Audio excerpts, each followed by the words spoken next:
February 15th, 1992, Milwaukee County Courthouse.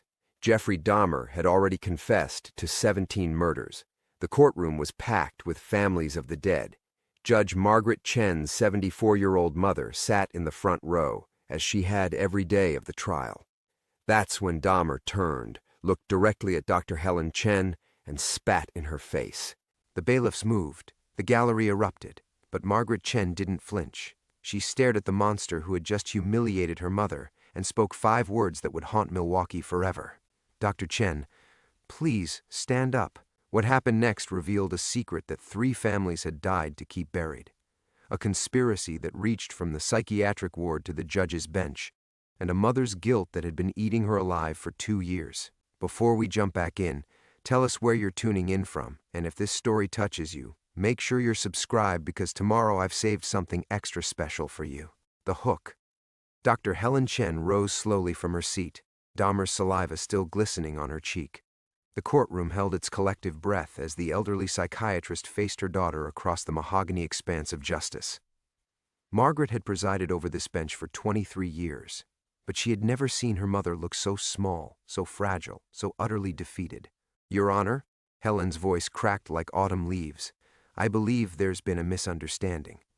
Margaret's fingers tightened around her gavel. She could feel the weight of 200 pairs of eyes, victims' families, reporters, court officials, all waiting for her next move. Behind her mother, Jeffrey Dahmer sat shackled to his chair, that familiar vacant smile playing at the corners of his mouth. He knew something. The bastard knew exactly what he was doing. No misunderstanding, Mother. The word felt like poison on Margaret's tongue. Would you please approach the bench? The gallery erupted again. Reporters scrambled for their notepads. Joyce Flint, mother of victim 13, stood up in the 3rd row, her face contorted with confusion and rage. What the hell is going on here, she screamed. Why is she calling her mother? What does this have to do with my son? Margaret's bailiff, Tom Rodriguez, stepped forward. Your Honor, perhaps we should call a recess. No. Margaret's voice cut through the chaos like a blade. Dr. Chen, approach now. Helen Chen walked the longest 30 feet of her life. Each step echoed in the suddenly silent courtroom. When she reached the bench, Margaret leaned down, her voice dropping to a whisper that somehow carried more menace than any shout. He knows, doesn't he? Helen's eyes, the same dark brown as her daughter's, filled with tears. Maggie, please, not here, not like this. How many files, Mother? I don't know what you... How many files did you take from behavioral services? How many victims did you document before they became victims? The question hung in the air like smoke from a house fire. Helen's silence was answer enough. From his seat, Dahmer let out a low chuckle. Tell them about the recommendation, Doc. Tell them how you signed off on my early release. His voice carried clearly across the courtroom, and Margaret watched as understanding dawned on face after horrified face in the gallery. Margaret had known this day would come. For 2 years she had watched her mother retreat into herself, had seen the guilt eating away at the brilliant psychiatrist who had once been her hero. The woman who had worked 3 jobs to put Margaret through law school, who had dedicated her life to understanding the human mind, had made one catastrophic error in judgment. And Jeffrey Dahmer had been counting on exactly this moment. The files are in my car, Helen whispered. In the trunk. Everything is there. Margaret felt something cold settle in her stomach. What files? What are you talking about? Conorak Synthesum phone. Tony Hughes. Matt Turner. I had been tracking the pattern for months before Jeff was arrested. The missing persons reports, the psychiatric profiles, the police interviews that went nowhere. Helen's voice grew stronger, more urgent. I knew Maggie. I knew what he was, and I let him out anyway. The gallery had gone quiet again, straining to hear. Margaret could see Joyce Flint leaning forward, her knuckles white against the wooden pew. In the press section, reporters were frantically scribbling notes, sensing they were witnessing something unprecedented. Why? Margaret's question was barely audible. 'Cause someone told me to. Helen's eyes darted toward the back of the courtroom, where Assistant District Attorney Peter Kowalski sat with his hands folded. Someone with the authority to make my career disappear if I didn't comply. Margaret followed her mother's gaze. Kowalski's face had gone pale, but his expression remained carefully neutral, too neutral. Behind him, she noticed Lieutenant Frank Morrison from Milwaukee PD, the detective who had originally arrested Dahmer in 1988. Morrison was staring at his hands, his jaw clenched tight. The pieces were falling into place with terrible clarity. This wasn't just about one psychiatrist's mistake. This was about a system that had looked the other way, that had perhaps even facilitated the very horror they were now prosecuting. Jeffrey Dahmer shifted in his chair, the chains around his wrists clinking softly. Ask her about the others, Judge. Ask her about the ones who aren't in this courtroom today, the ones whose families never got to bury their sons. Margaret's world tilted. What others?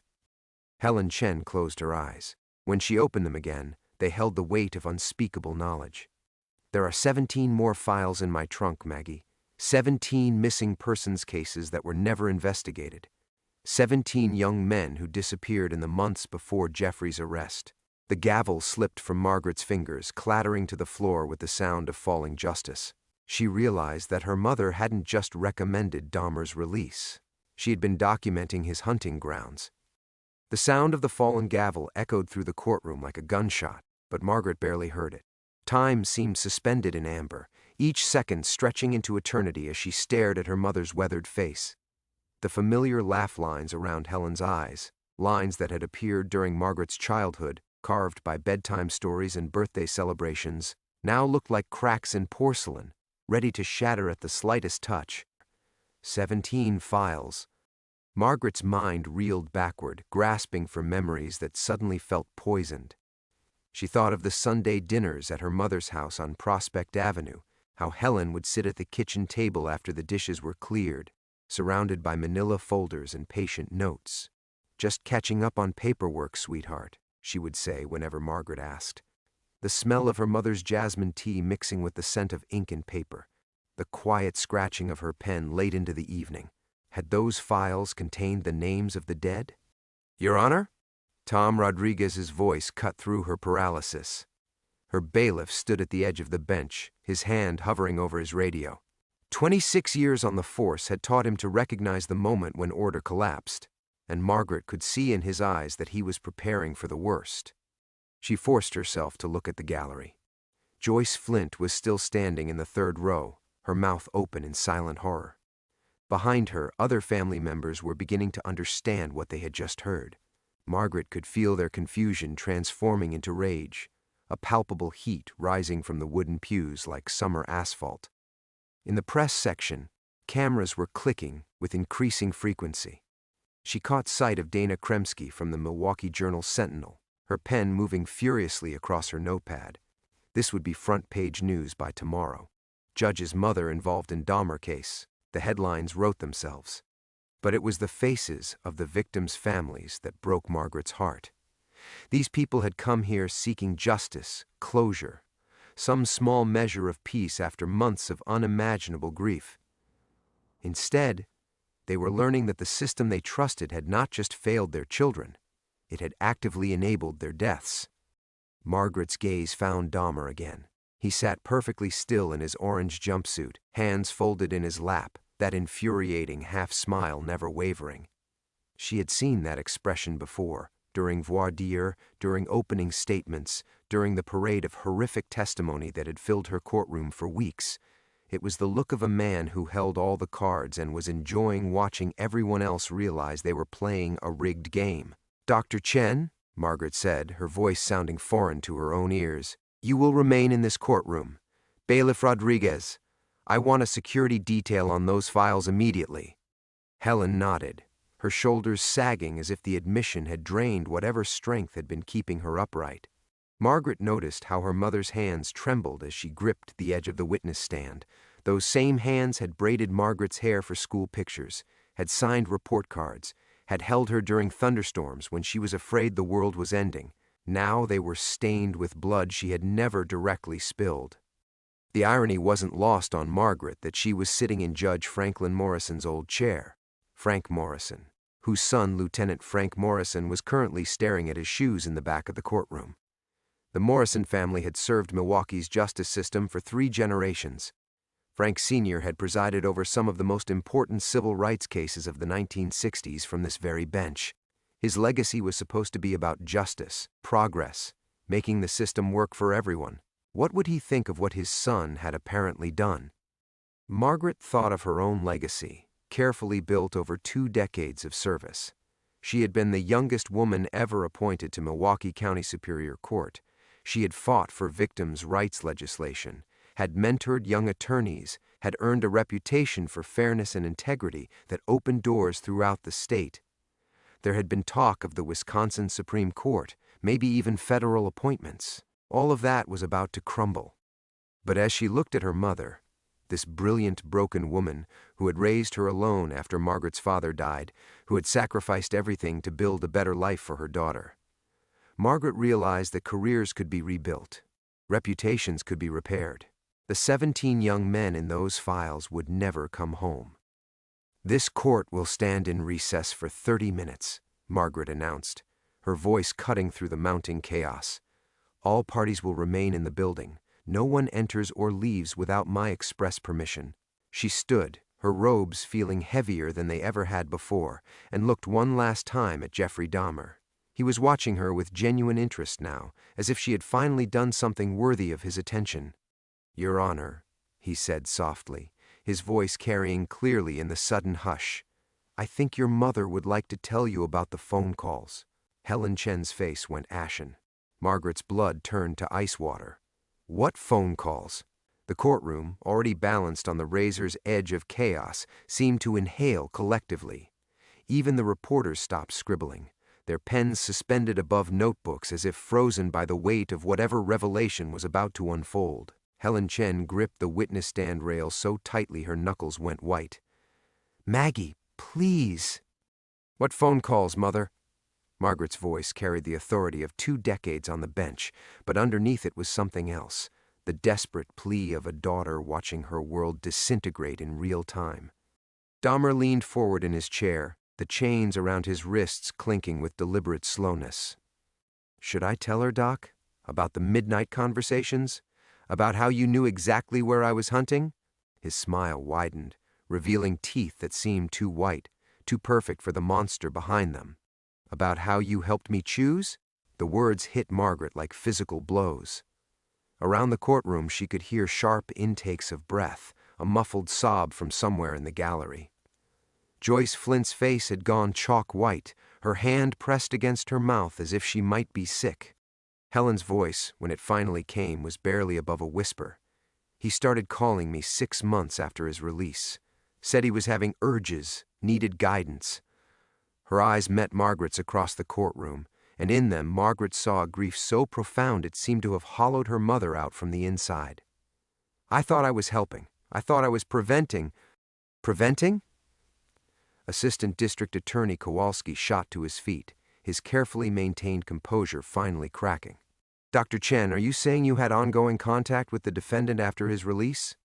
Margaret watched her mother's face crumble. This woman who had delivered groundbreaking papers at psychiatric conferences, who had been consulted on landmark cases across 3 states, who had once testified before Congress about mental health reform, she looked ancient suddenly, as if the weight of her secrets had been aging her in double time. "He would call late at night," Helen continued, her voice gaining strength even as her body seemed to shrink. "Said he was fighting the impulses, described them in detail, the fantasies, the specific triggers." She paused, her breath coming in shallow gasps. "I documented everything, every call, every detail. I told myself I was building a case study, that the research would help prevent future crimes." Margaret felt the world tilt beneath her. She gripped her chair arms, fighting against the vertigo that threatened to topple her from the bench. "You knew what he was planning?" "I knew what he was thinking." The distinction seemed important to Helen, even as it condemned her, but I never thought he would act on it. He was so articulate, so seemingly self-aware. He spoke about the urges like they were separate from himself, something he was fighting against. From his seat, Dahmer let out a low chuckle. "Fighting? Dr. Chen, you were my hunting consultant. Remember the conversation about the Grand Avenue Mall? About how certain types of young men gathered near the food court? His voice dropped to an intimate whisper that somehow carried to every corner of the courtroom. "You suggested I focus my therapeutic observations on environments where I felt most triggered." Margaret's mother made a sound, half sob, half keening wail. "I thought you were talking about exposure therapy, about confronting your fears to overcome them." "Oh, I was confronting them." Dahmer's eyes found Margaret's, and she saw something there that made her soul recoil. "Your mother has quite the analytical mind, Judge, very helpful in understanding my own psychology. In fact, I'd say her insights were instrumental in my personal development." The silence that followed was absolute. Margaret could hear her own heartbeat thundering in her ears, could feel the weight of every gaze in the courtroom pressing down on her like a physical force. In the gallery, family members were beginning to understand the full scope of what they were hearing. A woman in the back row, Margaret recognized her as the aunt of victim number 9, stood abruptly and walked out, her heels clicking against the marble floor like a countdown to some terrible judgment. Margaret's mind raced through the implications. If her mother had been documenting Dahmer's planned attacks, if she had inadvertently provided him with psychological frameworks that enabled his crimes, then every death that followed carried Helen's fingerprints. More than that, if the authorities had known about these conversations and allowed them to continue, then the conspiracy reached deeper than Margaret had imagined. Her career, her mother's reputation, her family's name, all of it was about to be swept away in the undertow of this revelation. But worse than professional destruction was the knowledge that her mother, the woman who had taught her about justice and compassion and the sanctity of human life, had become an accessory to unthinkable evil. Margaret looked at the gavel lying on the floor where it had fallen, its wooden surface reflecting the harsh fluorescent lights. She realized she was standing at the threshold of 2 different lives, the one she had lived until this moment, and the one that would begin when she picked up that gavel again. There would be no going back. Margaret bent slowly and retrieved the gavel, its familiar weight feeling foreign in her trembling hand. The simple act of picking it up seemed to require enormous effort, as if gravity itself had intensified in the wake of Dahmer's revelations. She set it carefully on the bench, then immediately regretted the gesture. The soft thud echoed through the silent courtroom like a judge's sentence. "This isn't happening." The thought circled her mind with desperate insistence. This is some kind of nightmare, some elaborate hallucination brought on by the stress of the trial. But the faces staring back at her were too real, too raw with fresh grief and confusion. Joyce Flint had sunk back into her seat, her shoulders shaking with silent sobs. The other family members looked shell-shocked, as if they'd been hit by shrapnel from an explosion they never saw coming. Margaret forced herself to focus on procedure, on the mechanical aspects of running a courtroom. Structure, order, these were things she could control when everything else was spinning into chaos. Counselors approached the bench immediately. Defense attorney Gerald Boyle rose first, his usually immaculate suit somehow looking rumpled despite the early hour. Behind him, Ada Kowalski moved with the careful precision of a man walking through a minefield. As they approached, Margaret caught Kowalski's eye and saw something there that made her stomach clench. Not surprise, but calculation. He had known something. Maybe not everything, but enough. "Your Honor," Boyle said in a voice barely above a whisper, "I need to confer with my client about these new developments. This changes the entire landscape of—" "Nothing changes." The words came out sharper than Margaret intended. "This trial proceeds as scheduled. These revelations have no bearing on the charges before this court." But even as she said it, she knew it was a lie. Everything had changed. The careful narrative of justice and accountability that had guided her through weeks of horrific testimony was crumbling like a house of cards in a hurricane. Kowalski leaned closer, his breath smelling of coffee and anxiety. "Judge Chen, with respect, if your mother has been in contact with the defendant, if she has documentation we haven't seen, then you'll file the appropriate motions through proper channels." Margaret's voice carried an edge of authority she didn't feel. "This court will not be derailed by inflammatory statements designed to create chaos." She was stalling, and they all knew it. But stalling bought time, and time might give her a chance to think, to find some way out of the maze that seemed to be tightening around her family with each passing moment. As the attorneys returned to their seats, Margaret's eyes found Lieutenant Morrison in the gallery. Frank Morrison, Jr. She remembered him from the police academy graduation, where she'd been the keynote speaker 3 years ago. A third-generation cop with commendations for community service and a reputation for integrity that had seemed unshakable. But now he sat hunched in his seat, his face gray with what looked like guilt or fear, or both. How many people had known? How many members of the system she'd devoted her life to serving had participated in this conspiracy of silence? Margaret thought of her mother's house, of all those Sunday dinners where Helen had seemed distracted, distant. The phone calls that would come late at night, sending Helen hurrying to her study with whispered apologies about emergencies. The files that appeared and disappeared from Helen's briefcase like secrets too dangerous to leave unguarded. I should have asked more questions. The regret burned in Margaret's chest like acid. I should have pushed harder when she started withdrawing after Dahmer's release. But she had been building her own career then, consumed with a particularly complex death penalty case that had taken months to resolve. She had told herself that her mother was simply getting older, perhaps dealing with the natural stress of working with violent criminals. It had been easier to accept Helen's reassurances than to dig deeper into what was clearly a painful subject. Now 17 families might have paid the price for Margaret's willful blindness. She looked at her mother, still standing beside the witness stand like a defendant awaiting sentencing. Helen had aged a decade in the past hour, the confident psychiatrist replaced by a broken woman carrying the weight of unforgivable mistakes. Margaret wanted to hate her for what she had done, for the secret she had kept, for the trust she had shattered. But underneath the anger was something worse, a creeping understanding that Helen had been as much a victim of Dahmer's manipulation as anyone else. The man was a predator in every sense of the word. He had stalked and killed his victims, yes, but he had also hunted weaknesses in the system itself, identifying the precise pressure points where conscience could be leveraged into complicity. And somehow, he had orchestrated this entire moment, this public destruction of the Chen family legacy, with the patience of a spider waiting for the perfect moment to spring his trap. Margaret stared at her mother, but Helen was no longer looking back. Instead, her gaze had fixed on something in the middle distance, her lips moving silently as if rehearsing words she'd kept buried for 2 years. The silence stretched until it became unbearable, a living thing that pressed against everyone in the courtroom like deep water. "Tell her about the maps," Doc Dahmer's voice cut through the quiet like a blade. "Tell her about the neighborhoods we discussed." Helen's face crumpled. Oh, God. The words escaped her like air from a punctured lung, and Margaret felt something cold settle in her chest. Maps. Neighborhoods. The clinical detachment she'd maintained throughout this nightmare began to crack, revealing the terrified daughter underneath. What maps? Margaret's voice sounded foreign, hollow.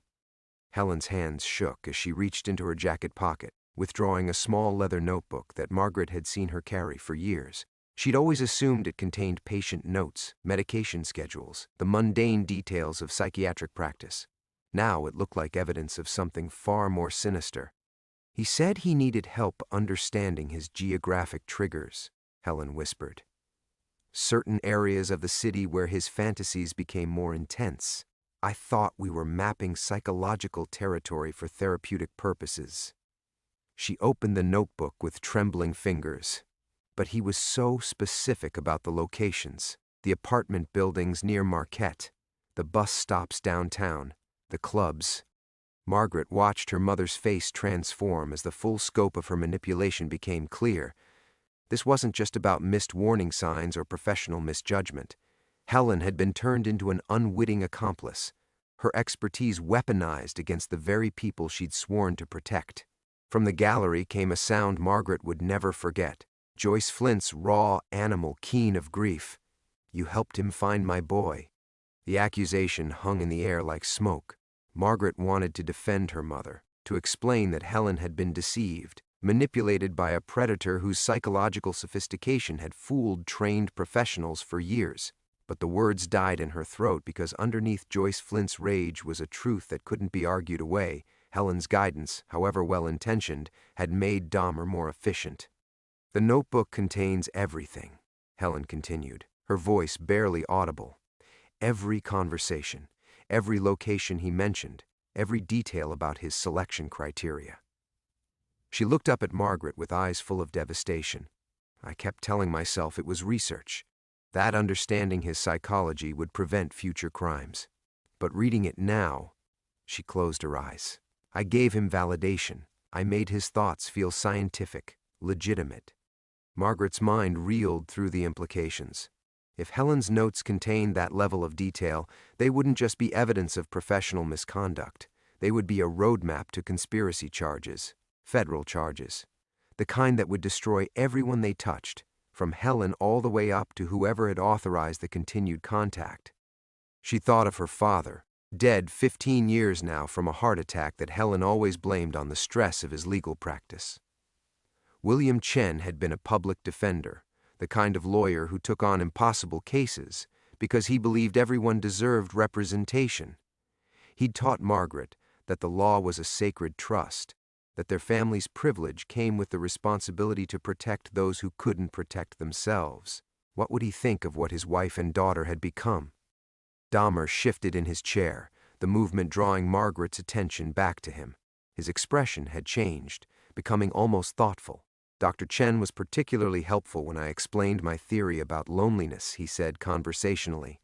How certain types of isolation create specific vulnerabilities. She had fascinating insights about the psychological profiles of young men who frequent bars alone. The courthouse erupted. Families members surged to their feet, their voices mixing into an incoherent roar of rage and grief. Bailiff Rodriguez stepped forward, his hand on his weapon, but Margaret could see the uncertainty in his eyes. How do you maintain order when the system itself is the source of chaos? Through the din, Margaret heard her mother sobbing. It wasn't the controlled weeping of judicial proceedings or the dignified tears of professional regret. These were the broken sounds of a woman confronting the full weight of what she'd enabled. Helen Chen, who had built her career on healing minds, had instead helped calibrate a killing machine. Margaret realized that everything she'd believed about her family, about her profession, about the fundamental order of justice, had been built on a foundation of lies. Not intentional deceptions, perhaps, but lies nonetheless. The comfortable distance between the Chen family and the violence they processed professionally had been an illusion. They weren't observers of evil, they were participants. And sitting there in chains, smiling like a man who'd just revealed the punchline to a joke only he understood, was Jeffrey Dahmer. The architect of this destruction, the spider who'd woven Helen's good intentions into a web that had trapped 17 victims. Margaret gripped her gavel and understood that when she brought it down again, it wouldn't just restore order to her courtroom. It would shatter whatever remained of the life she'd known. Margaret brought the gavel down 3 times, each strike reverberating through the chaos like gunshots. The courtroom gradually quieted, but the silence felt different now, charged with a dangerous energy that made her skin crawl. She had restored order, but at what cost? Every face looking back at her carried the same question. How deep did this conspiracy go? Bailiff Rodriguez, clear the gallery of all non-essential personnel, she commanded, her voice steadier than she felt. This hearing will continue with family members and legal counsel only. As people filed out, Margaret caught sight of Lieutenant Morrison again. He was gathering his things with deliberate slowness, and when their eyes met, she saw something that made her blood freeze. Recognition. Not surprise at these revelations, but the careful calculation of a man deciding how much to reveal. Morrison had known. He had known about her mother's contact with Dahmer, and he had said nothing.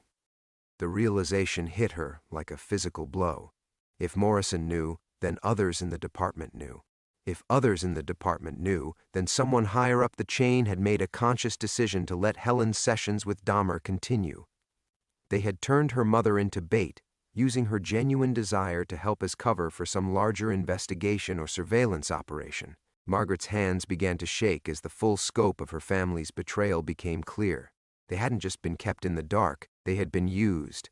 "Your Honor," Dahmer said softly, his voice carrying easily in the now smaller space, "I think there's something else Dr. Chen should share. About the recordings."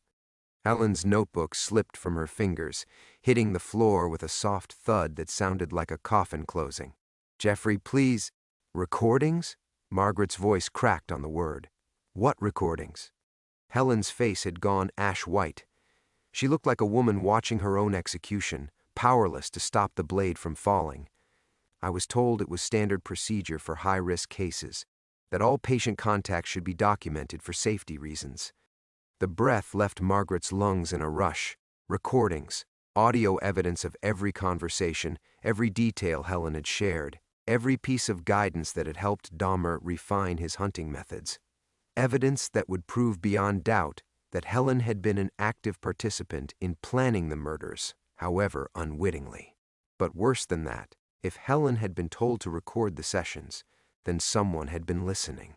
Someone had been receiving those tapes, analyzing them, and choosing to let the conversations continue even as bodies began to appear. "Who told you to make the recordings?" Margaret asked, though part of her already knew the answer would destroy everything she had left. Helen's eyes found Morrison, still lingering near the back of the courtroom despite the order to clear non-essential personnel. Detective Morrison's supervisor, Lieutenant Walsh. He said the recordings would help them understand Dahmer's psychology, that they might prevent future crimes. Margaret felt the world shift beneath her like quicksand. Lieutenant Patrick Walsh, her mentor, the man who had encouraged her to pursue a judgeship, who had been a family friend for over a decade. Walsh had been to Sunday dinners at their house.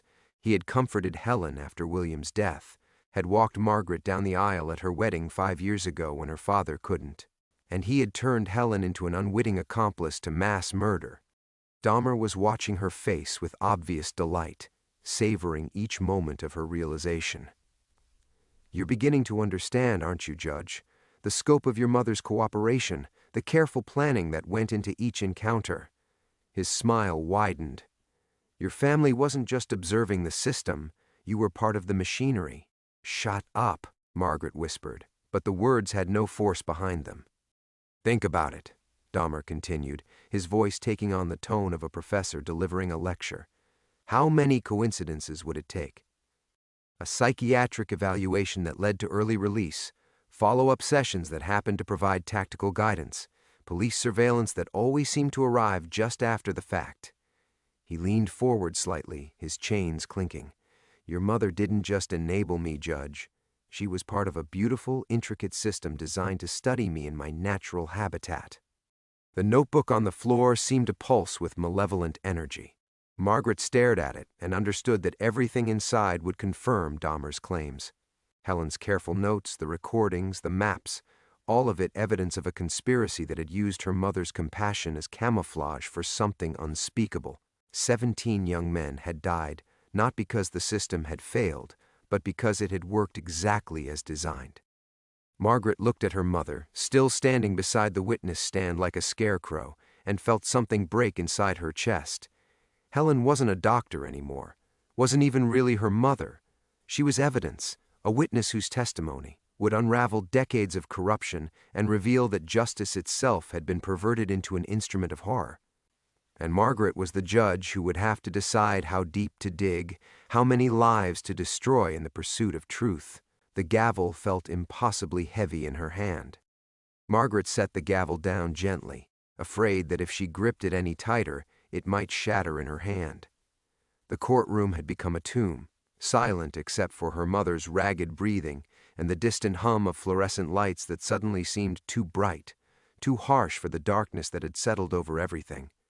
"Everyone out," she said quietly. "Bailiff, clear the courtroom completely. Defense counsel, prosecution, families, everyone. I need 5 minutes." "Your Honor, I must object," Kowalski began, but Margaret cut him off with a look that could have frozen blood. 5 minutes. That's not a request. As the courtroom emptied, Helen remained frozen beside the witness stand, clutching the edge of the wooden rail like a drowning woman holding driftwood. Dahmer sat in his chains, still wearing that obscene smile, but Margaret refused to look at him. Not yet. First, she needed to understand what remained of her mother. When the last footstep echoed away and the doors sealed shut, Margaret stepped down from the bench. The distance between her elevated position and the witness stand felt like crossing a continent. Each step carried her further from the woman she had been an hour ago, Judge Margaret Chen, defender of justice, protector of the innocent. That woman was dying with every revelation, leaving behind someone Margaret didn't recognize. Mom. The word felt strange, almost foreign. Look at me. Helen raised her head slowly, and Margaret saw something that nearly broke her resolve. Her mother's eyes held the same expression Margaret had seen on victims' faces during testimony, the hollow stare of someone whose world has been reduced to ashes. How long? Margaret's voice was barely above a whisper. How long did you know what you were really doing? I never knew, Helen said, her voice cracking. Not until I saw the news reports, not until I heard the names. She pulled a handkerchief from her sleeve, but her hands shook too badly to use it effectively. Tony Hughes was such a sweet boy. He wanted to be a model. And when they said he was deaf, I remembered Jeffrey asking me about communication patterns, about how isolation affected vulnerability. Margaret felt bile rise in her throat. You gave him hunting criteria. I thought. Helen's words dissolved into a sob. He was so articulate about his struggles, so seemingly committed to recovery. I believed I was helping him develop healthier social connections by teaching him to identify victims. The accusation hung between them like a blade. Margaret watched her mother's face crumple, saw 23 years of psychiatric expertise collide with the unthinkable reality of what that knowledge had enabled. Helen had spent her career learning to read people, to understand their weaknesses and fears. Dahmer had simply convinced her to share that knowledge. Behind them, Dahmer cleared his throat. Doctor, why don't you tell your daughter about our conversation regarding the Grand Avenue Mall? About the specific demographic patterns you helped me understand? Stop, Margaret snapped, whirling to face him. You don't speak unless I give you permission. But Dahmer's smile only widened. You're going to want to hear this, Judge. It concerns your decision about how to proceed, about how many people you're willing to sacrifice to protect your family's reputation. Margaret felt something cold settle in her chest. What do you mean? The recordings your mother made weren't just sent to Lieutenant Walsh, Dahmer said, his voice taking on the conversational tone of someone discussing the weather. They were distributed, studied, shared with federal agencies as part of a research project into the psychology of serial predation. He tilted his head slightly. Your mother's insights were considered quite valuable, groundbreaking even.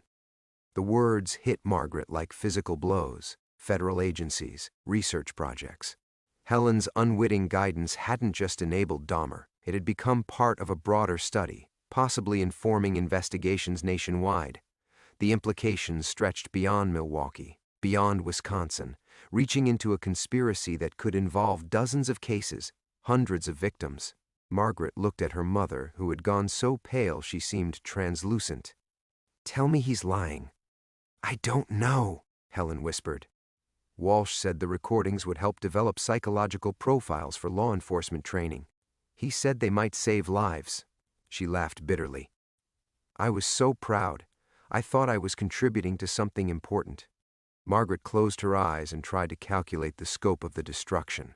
If Dahmer was telling the truth, if Helen's insights had been distributed to federal agencies, then this scandal would reach far beyond their family. It would expose a system-wide failure that had weaponized psychiatric expertise against the very people it was meant to protect. The careers destroyed would number in the dozens. The cases compromised could span decades, and at the center of it all would be Dr. Helen Chen, the unwitting architect of a new model of institutional complicity. Margaret opened her eyes and looked at the notebook still lying on the floor. Everything they needed to know was in those pages. Every conversation, every insight, every moment when Helen's compassion had been twisted into a tool for predation. She had to decide, protect her family by burying the truth, or honor her oath by following the evidence wherever it led, no matter who it destroyed. The weight of 17 lives pressed down on her like a collapsing building. Margaret picked up the notebook from the floor, her fingers trembling as she opened it to the first page. Helen's careful handwriting stared back at her. Clinical observations that had once seemed like healing, now revealed as blueprints for horror. She read silently, each entry driving the knife deeper into her understanding of what her family had become. Subject exhibits sophisticated understanding of social dynamics. recommend exploring his insights into victim selection patterns for broader application. Patient's analysis of urban hunting grounds shows remarkable psychological acuity. His observations about the vulnerability markers in young males could prove invaluable for prevention protocols. Jeffrey's theory about creating false intimacy through shared substance use represents a significant breakthrough in understanding predatory methodology. Margaret snapped the notebook shut, unable to read more. The clinical language couldn't disguise what these pages contained, a masterclass in murder taught by her mother's unwitting hand. 17 boys, she said, her voice cutting through the silence like a scalpel.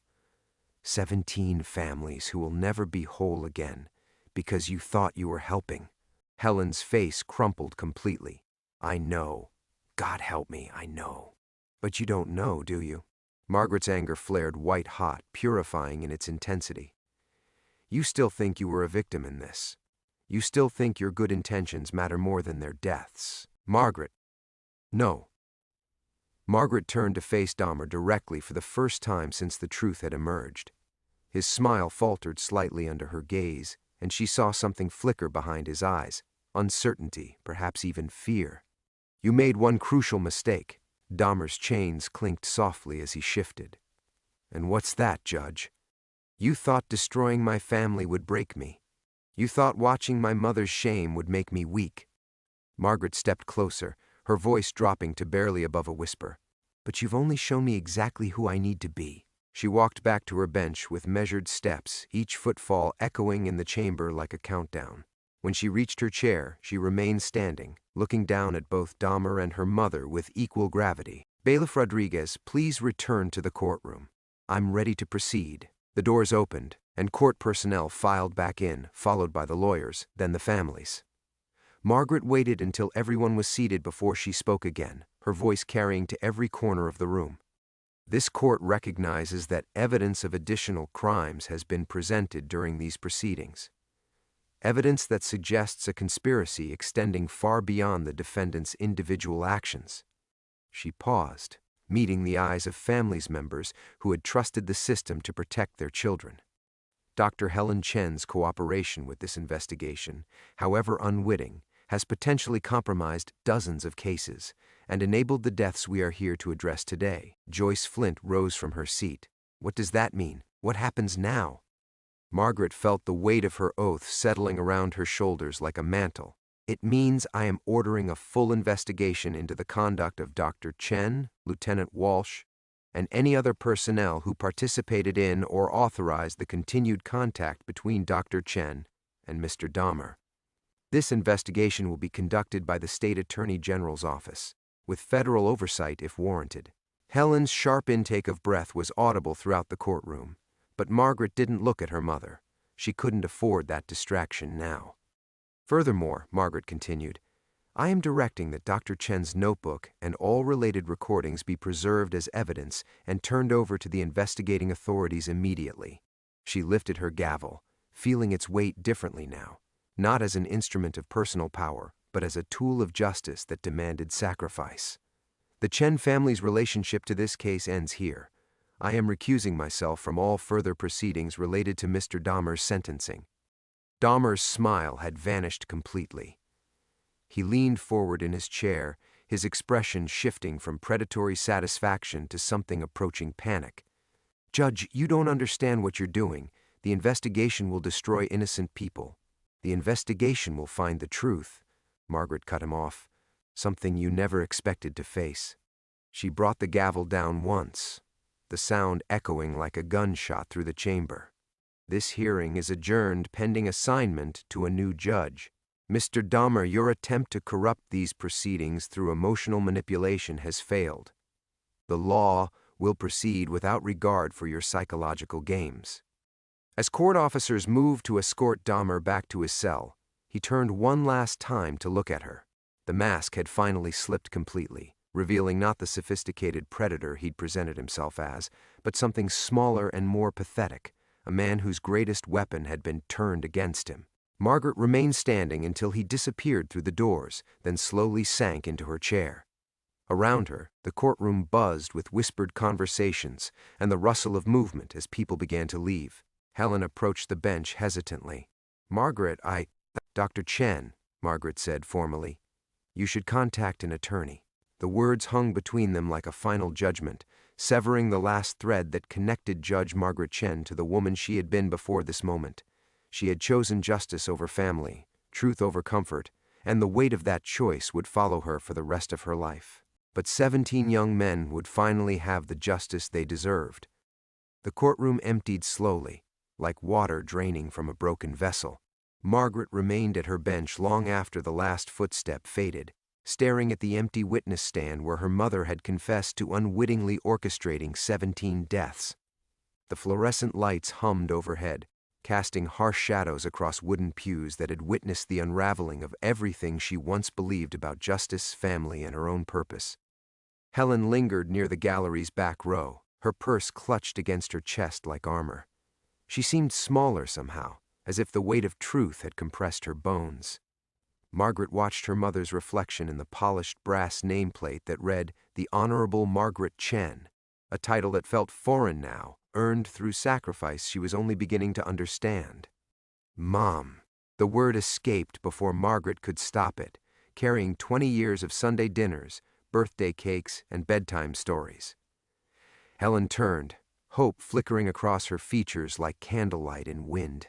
But Margaret's next words extinguished it completely. "The Attorney General will want to interview you tomorrow. Don't go alone." Helen nodded once, a broken puppet gesture, then walked toward the exit. At the threshold, she paused. "I'm proud of you," she whispered, her voice barely audible across the empty space. "Your father would have been proud too." The doors closed with a soft click, leaving Margaret alone with the echoes of destroyed lives, victims and perpetrators alike, all caught in the machinery of a system she had sworn to serve. 3 months later, Margaret sat in the same courtroom, no longer as its judge, but as a witness. The investigation had unraveled exactly as she had predicted, exposing a network of corruption that reached from Milwaukee's police department through federal agencies. Lieutenant Walsh had been indicted on 17 counts of criminal conspiracy. 3 FBI agents had resigned in disgrace. A Justice Department research program studying criminal psychology in controlled environments had been shuttered overnight. Helen had been sentenced to 5 years probation and the permanent revocation of her medical license. The prosecutors had acknowledged her cooperation, her genuine remorse, and the sophisticated manipulation she had endured. But 17 families deserved accountability, even from an unwitting accomplice. Margaret testified for 3 hours about her decision to recuse herself, about the moment she had chosen justice over loyalty. The new judge, a stern woman named Patricia Voss, whom Margaret had mentored years earlier, listened without emotion as Margaret described the weight of her gavel, the sound of truth shattering illusions. Outside the courthouse afterward, Joyce Flint approached Margaret on the steps where protesters had once demanded Dahmer's execution. The woman looked older, carved hollow by grief, but her eyes held something Margaret recognized as peace. "Thank you," Joyce said simply, "for choosing them over her." Margaret nodded, unable to speak past the tightness in her throat. She had been removed from the bench pending ethics review, standard procedure when a judge's family became evidence in a capital case. Her career was finished, her reputation destroyed, her family name synonymous with institutional failure. But 17 young men finally had justice. Margaret drove to Forest Home Cemetery as twilight painted the sky purple-gray. She found Tony Hughes's grave beneath an old oak tree, his headstone reading simply, "Beloved son, silenced too soon." Someone had left fresh flowers, daisies and baby's breath, that reminded her of the arrangements Helen used to make for their kitchen table. She sat in the grass beside the marker, her black judicial robes replaced by jeans and a sweater that had belonged to her father. The oak's leaves whispered overhead, carrying secrets on an October wind that smelled of dying summer and approaching winter. "I don't know if what we did was enough," she said to the gathering darkness, "but we tried. Finally, we tried." Her phone buzzed. A text message from the Wisconsin Civil Rights Commission offering her a position investigating judicial misconduct. A chance to rebuild, to use the wreckage of her family's legacy as foundation for something better. She would never wear robes again, never feel the weight of a gavel in her hand, but perhaps she could ensure other families avoided the choices that had destroyed the Chens. Margaret touched Tony's headstone once, then stood and walked back to her car. In the distance, Milwaukee's skyline glittered with promise and deception, beauty and horror existing side by side as they always had. She drove toward that light, carrying the ghosts of 17 boys and the echo of her mother's broken voice, knowing that some prices were worth paying, some sacrifices sacred as prayer. The city swallowed her car's taillights, but the truth she had chosen remained, blazing like a star in the darkness where justice and mercy finally learned to coexist.